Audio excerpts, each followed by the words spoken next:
గుప్తమై ఉన్నవే నీ యందే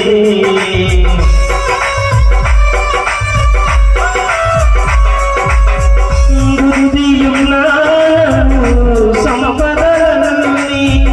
గుప్తమై ఉన్నవే నీ యందే ఇహపర సుఖములు నిండు కొనసాగి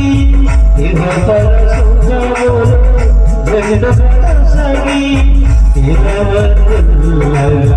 చేయుమయ్యా దేవరామయ్యా దీవెనలివయ్యా దేవరామయ్యా దీవెనలివయ్యా కళ్యాణం కమనీయం ఈ సమయం కళ్యాణం కమనీయం